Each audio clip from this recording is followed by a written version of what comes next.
प्यार से मुस्कुराते हैं ये, सबको जीना सिखाते हैं ये। धूप में बन के साया चले, फूल बन के हमेशा खिले। कभी टूटे नहीं, कभी छूटे नहीं, गम की आँच से भी नहीं ये पिघलते। ये दिल के रिश्ते, ये दिल के रिश्ते, ये दिल के रिश्ते। लगता है तुम्हारे माँ बाप ने तुम्हें तहजीब और तमीज नहीं सिखाया, और ये भी लगता है कि इंसानियत से तुम्हारा दूर दूर तक का कोई रिश्ता नहीं। मुझे समीर को फोन करना ही नहीं चाहिए था। न जाने वो क्या सोच रहे होंगे। हैरानी की बात तो यह है अंतरा कि पुलिस से भागने के बाद अब तक वो छुपा हुआ था, और अब उसने मुझे फोन किया ये बताने के लिए कि सुजाता जिसे हम गलत समझ रहे हैं वो दरअसल गलत नहीं है।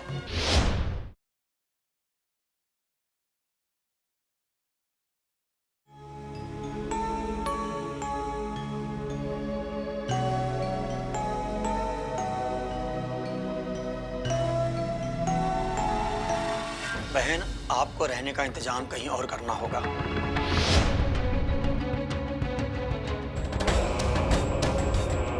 पंडित जी, ये महिला कौन है?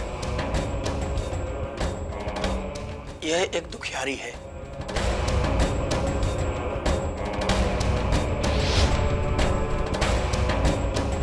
आज से तुम मेरे घर में रहोगी बेटी।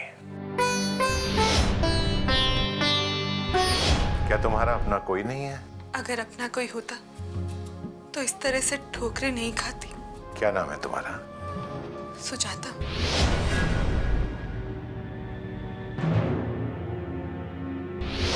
ठाकुर साहब, इस फाइल में उस इंसान की तस्वीरें भी हैं जिनके साथ आपकी बेटी का नाम जुड़ा है।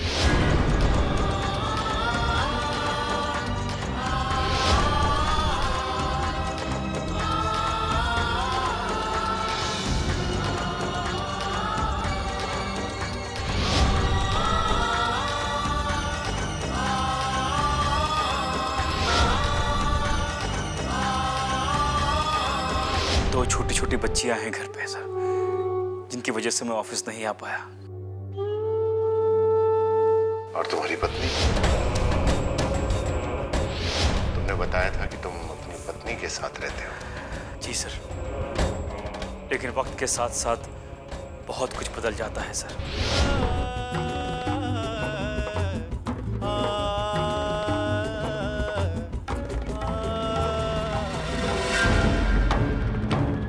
यहाँ क्यों आई है? मुझे अकेला छोड़ो। ठीक है, लेकिन पहले आप चलकर खाना तो खा लीजिए।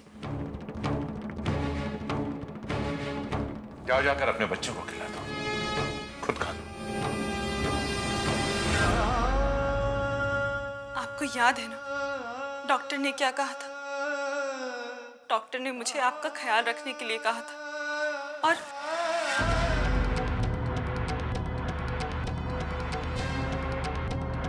मैंने कहा ना, मुझे अकेला छोड़ दो। मैं आपसे नहीं पूछूंगी कि बात क्या है,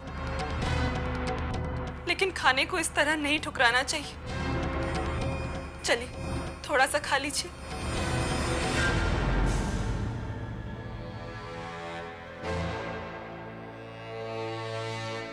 मैंने कई बार तुम्हारे बारे में जानने की कोशिश की कि तुम कौन हो, तुम्हारा पति कौन है, उसका नाम क्या है, लेकिन तुमने अपने बारे में कभी कुछ नहीं बताया। तुम ये सोचती थी कि ये बातें छुपी रह जाएंगी, लेकिन आज तुम्हारे बारे में जानकर मैं बहुत शर्मिंदा हूं। तुम्हारे बारे में ये सोचकर मुझे शर्म आती है। मैं आपसे सच्चाई नहीं छुपाना चाहती थी, लेकिन मेरी बदनसीबी जानकर आप भी दुखी हो उठते, इसलिए मैंने आपको कुछ नहीं बताया। मैं तो हालात के ऐसे भंवर में फंसी जिसने हर रिश्ता निभाया, लेकिन आज रिश्तों के नाम पर मेरे पास कुछ भी नहीं रह गया है। ये दिल के रिश्ते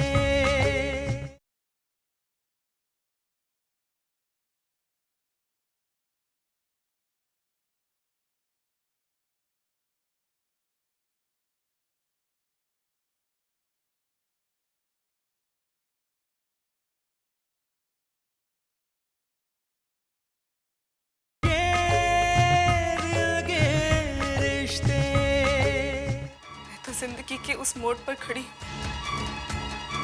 जहां जिंदगी मुझ पर रोती है और मैं जिंदगी पर। तो क्या वो सब सच नहीं है जो मैंने तुम्हारे बारे में सुना है?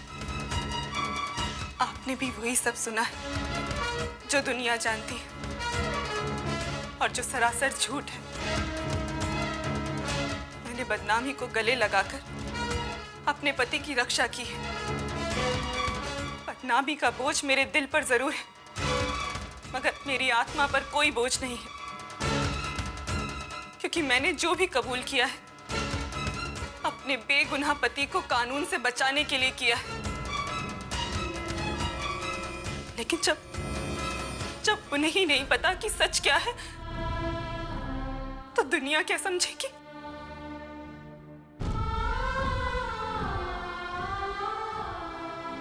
आप नहीं समझ सकते।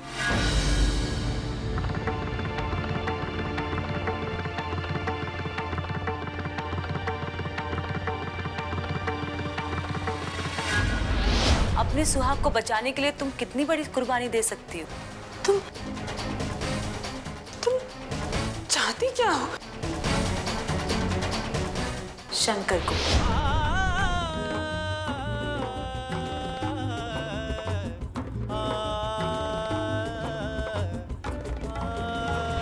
यूं ही कोई किसी के लिए कुछ नहीं करता। दरअसल मैं कॉलेज के वक्त से शंकर को चाहती हूँ, लेकिन ना जाने तुम्हारे प्यार में क्या कशिश थी कि तुमने मुझसे शंकर को छीन लिया। लेकिन मैं शंकर को कभी भुला नहीं सकी, और शंकर अब जिएगा सिर्फ मेरा बनके।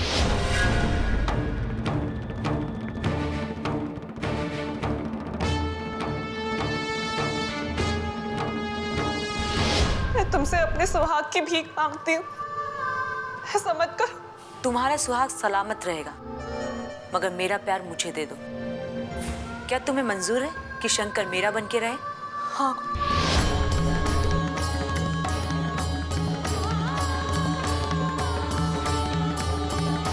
मैं जो कहने आई हूँ उसे कहने के लिए मेरे अंदर इतनी हिम्मत नहीं है कि मैं सर उठाकर कह सकूं। कौन सी बात कहने आई हो? जिसके बारे में आपके भैया ने आपसे बात की थी। यही सच है कि मैं आपको अब तक धोखा देती रही।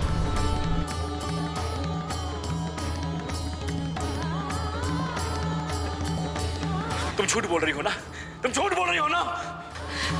झूठ ही तो बोलती आई हूँ आपसे आज तक, और शायद ये सच आपके सामने कभी ना आता। मगर पता नहीं किसने हमारी तस्वीरें खींच ली और सबको मुझ पर शक हो गया। मैं आपकी गुनहगार हूँ।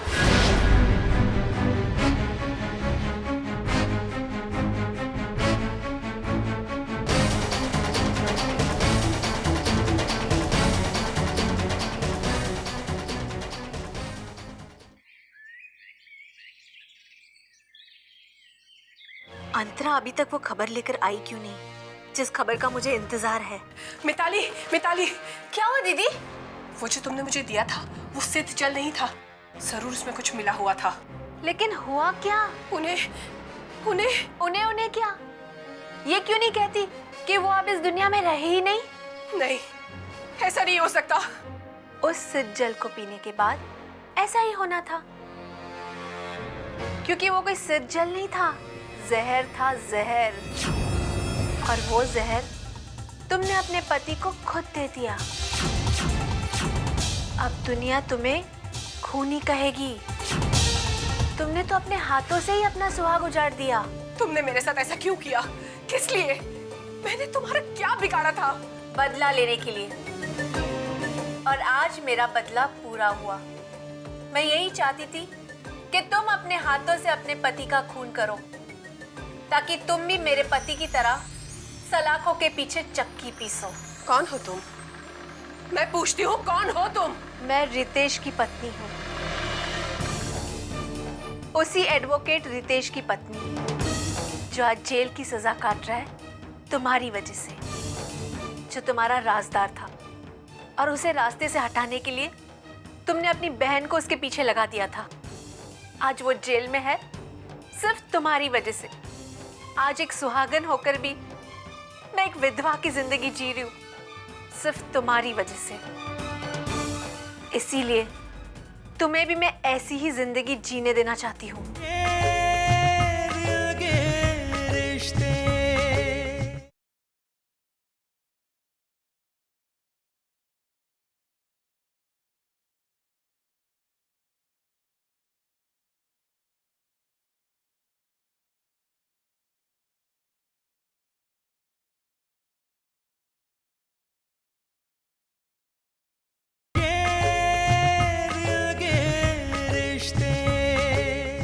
और आज मेरा बदला पूरा हुआ। मेरा मकसद भी पूरा हो गया।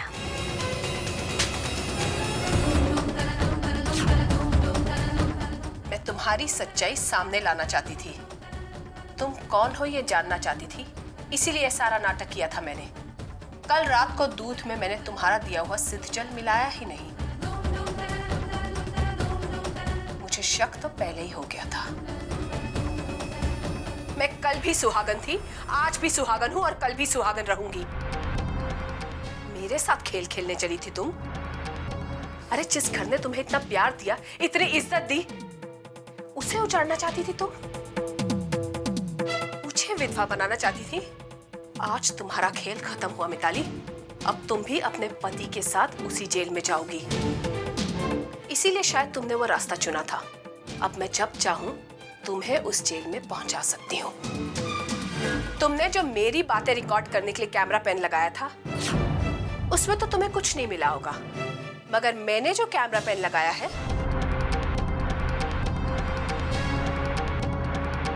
उसमें तुम्हारी सारी बातें रिकॉर्ड हो गई हैं। तुमने मेरे और इस घर के खिलाफ बहुत चालें चली और तुम मेरे हाथों मेरे पति को मरवाना चाहती थी। अब तुम फंसोगी मिताली, तुम। नहीं अंतरा, नहीं। मैं तुम्हें एक मौका देती हूँ। इस शहर से बहुत दूर चली जाओ और आज के बाद मेरी नजरों के सामने आने की हिम्मत मत करना, वरना मैं सारे सबूत ले जाकर पुलिस स्टेशन में दे दूंगी। जाओ, दफा हो जाओ यहाँ से। तुम्हें मेरी दुश्मनी बहुत महंगी पड़ेगी अंतरा।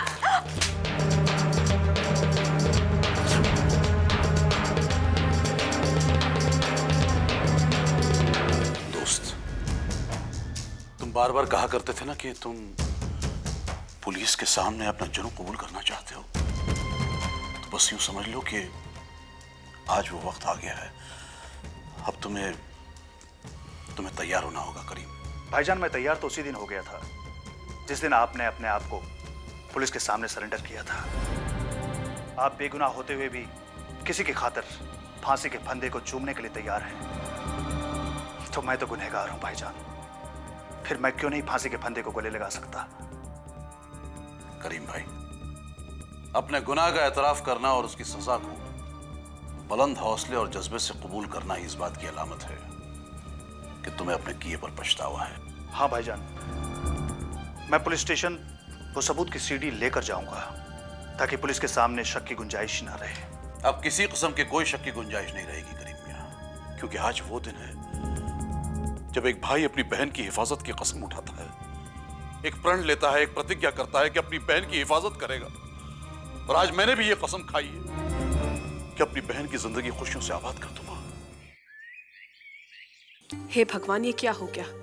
साहस और लालच में अंधी होकर मैं कितना बड़ा गुनाह कर बैठी, और उस गुनाह को अपनी कामयाबी मानकर अपने अहंकार में डूबकर खुशियां मनाती रही, और उसी गुनाह का फायदा उठाकर मुझसे और भी न जाने कितने गुनाह कराए गए और मैं अपनी जीत के लिए गुनाह पर गुनाह करती चली गई। मैंने इस बात का भी ख्याल नहीं किया कि मैं अपने अंदर की औरत को हर गुनाह के साथ एक चोट पहुंचाती जा रही हूँ, उसे घायल करती जा रही हूँ। अब मुझे एहसास हो रहा है कि गुनाह का बोझ दिल पर लेकर जीना कितना मुश्किल होता है। मगर मैं क्या करूं भगवान, मेरे अंदर ये हिम्मत ही नहीं रही कि मैं अपना गुनाह कबूल कर सकूं। आज भी मुझ में ये हिम्मत नहीं है भगवान, क्योंकि मैं अपने पति से अलग होकर नहीं जी सकती, उनसे अलग होने का सोच भी नहीं सकती। मैं क्या करूं भगवान, मैं क्या करूं? अंतरा, तुम यहाँ आओ, मैं ऑफिस निकलूं। क्या हुआ, तुम रो रही हो? नहीं, भगवान से कुछ बातें कर रही थी, आंखें भर आई।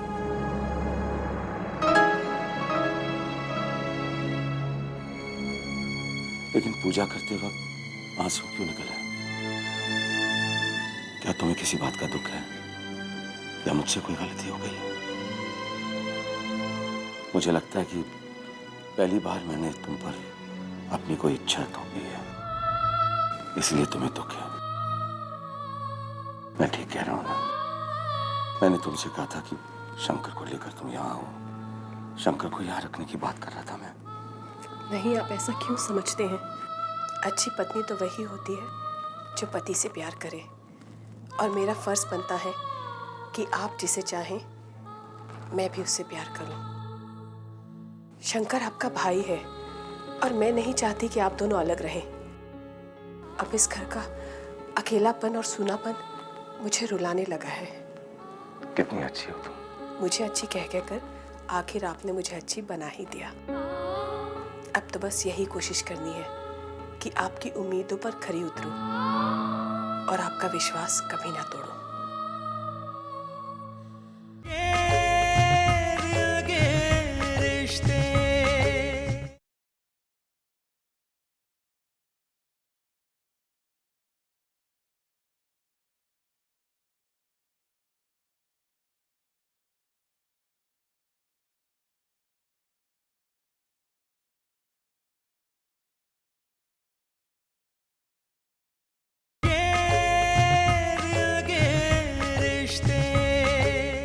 मैंने आपसे कहा था ना सुंदर भैया, मुझसे कोई सवाल मत पूछिए, बस मुझे जाने दीजिए, जाने दीजिए। क्या बहना, क्या कहे जा रही हो तुम?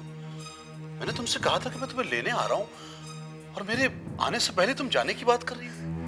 नहीं भाईजान, आप मुझे जहां ले जाना चाहते हैं मैं वहां नहीं जाना चाहती।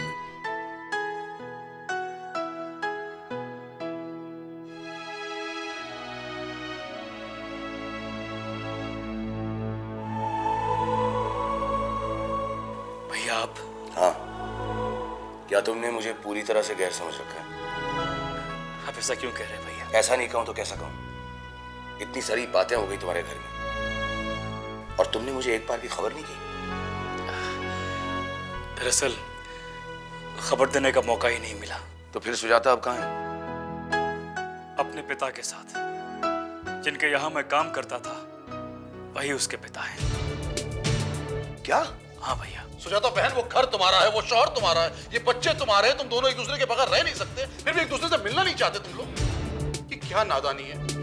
देखो बहन, किस घर में गलतफहमियां नहीं होती, लेकिन इसके माने ये तो नहीं हुए कि सारे रिश्ते तोड़ लिए जाए, एक दूसरे को दरकिनार कर दिया जाए। जब ये सारी गलतफहमी दूर होगी ना, ये गलतफहमियां मिट जाएंगी, तो सारे रिश्ते बहाल हो जाएंगे, और यही दुनिया का दस्तूर है। मुझे कोई दस्तूर याद नहीं, आप मुझे जाने दीजिए, जाने दीजिए। मुझसे कैसे जाने दूं मैं तुम्हें, और कहां जाने दूं? जिस दिन का मुझे कब से इंतजार था, आज वो दिन आया है। आज जब वो दिन लौटा है तो तुम मेरा साथ छोड़कर राहें बदल लेना चाहती हो। तुम्हें हमारे साथ चलना होगा, और वो बिजनेस तुम मेरे साथ संभालो। भैया प्लीज प्लीज मुझे मजबूर मत कीजिए भैया। और वैसे भी वहां उस घर में आप अकेले नहीं रहते हैं। आज मुझे अपना फर्ज अदा करने दो और तुम अपना कर्ज अदा करो। इस भाई की कलाई पर राखी बांधने का कर्ज अदा करो, और मैं चाहता हूं कि तुम इस कर्ज को शंकर भाई के सामने अदा करो। याद है एक दिन मैंने आपसे कहा था कि मैं कभी नहीं चाहूंगा कि मेरी वजह से आपके घर में दरार पैदा हो। ठीक कहा आपने कि उस घर में ये अकेले नहीं रहते। इनके साथ मैं भी उस घर में रहती हूँ, इसीलिए इनके साथ मैं भी आपको लेने आई हूँ। मुझे नहीं मालूम कि मेरे बारे में क्या क्या सोचते हैं आप, मगर मेरा विश्वास कीजिए, आपको कभी शिकायत का मौका नहीं मिलेगा। भाभी, बस अब और कुछ मत कहिएगा।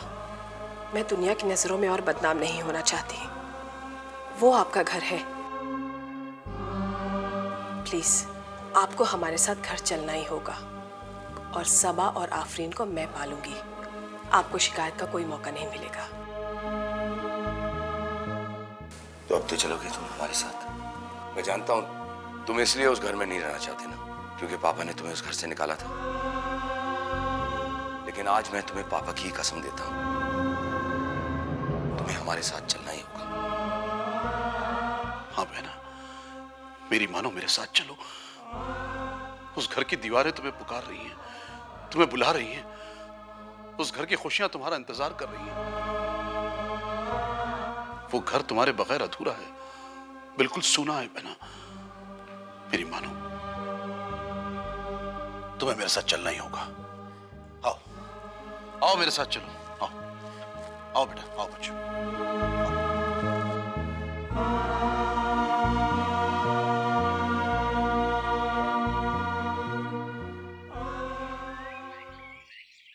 आज घर कितना भरा पूरा लग रहा है। ऐसे लग रहा है कि पहले हम अकेलेपन में ही जी रहे थे। जिंदगी का असली मजा तो साथ साथ रहने में ही आता है। एक दूसरे की खुशियां, एक दूसरे का गम बांटने में ही आता है। भैया, हर बार आप जीतते आए हैं और इस बार भी आप ही की जीत हुई है, क्योंकि आपने मेरे साथ सिर्फ अपनी खुशियां बांटी है, जबकि मैंने आपके साथ अपने गम भी बांटे हैं। अगर मुझ में अच्छाई है तो मेरी जीत होनी चाहिए,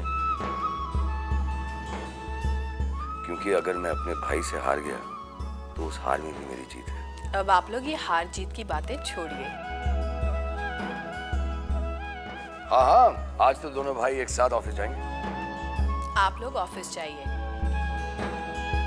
और मुझे किसी अच्छे स्कूल जाना है। सबा और आफरीन का एडमिशन जो करवाना है। भाभी, ओ हाँ, और अब सबा और आफरीन की पढ़ाई अच्छे स्कूल में होगी, है ना? ये तुमने बहुत अच्छा सोचा अंतरा। मैं खुद यही चाहता हूँ कि इन दोनों लड़कियों की परवरिश इतने अच्छे ढंग से हो कि शंकर को कभी अब्दुल्ला से किए हुए वादे पर शर्मिंदा ना होना पड़े। मैंने आपसे कहा ना, इन दोनों की परवरिश मैं करूंगी और आपको कोई शिकायत नहीं होगी। शंकर, चलो, ऑफिस के लिए देर हो रही है।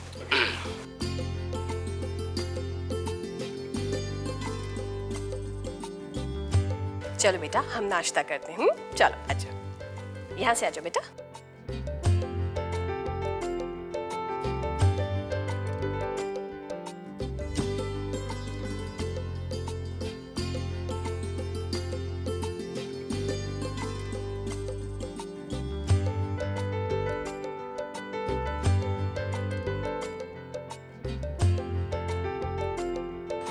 क्या देख रहे हैं आप?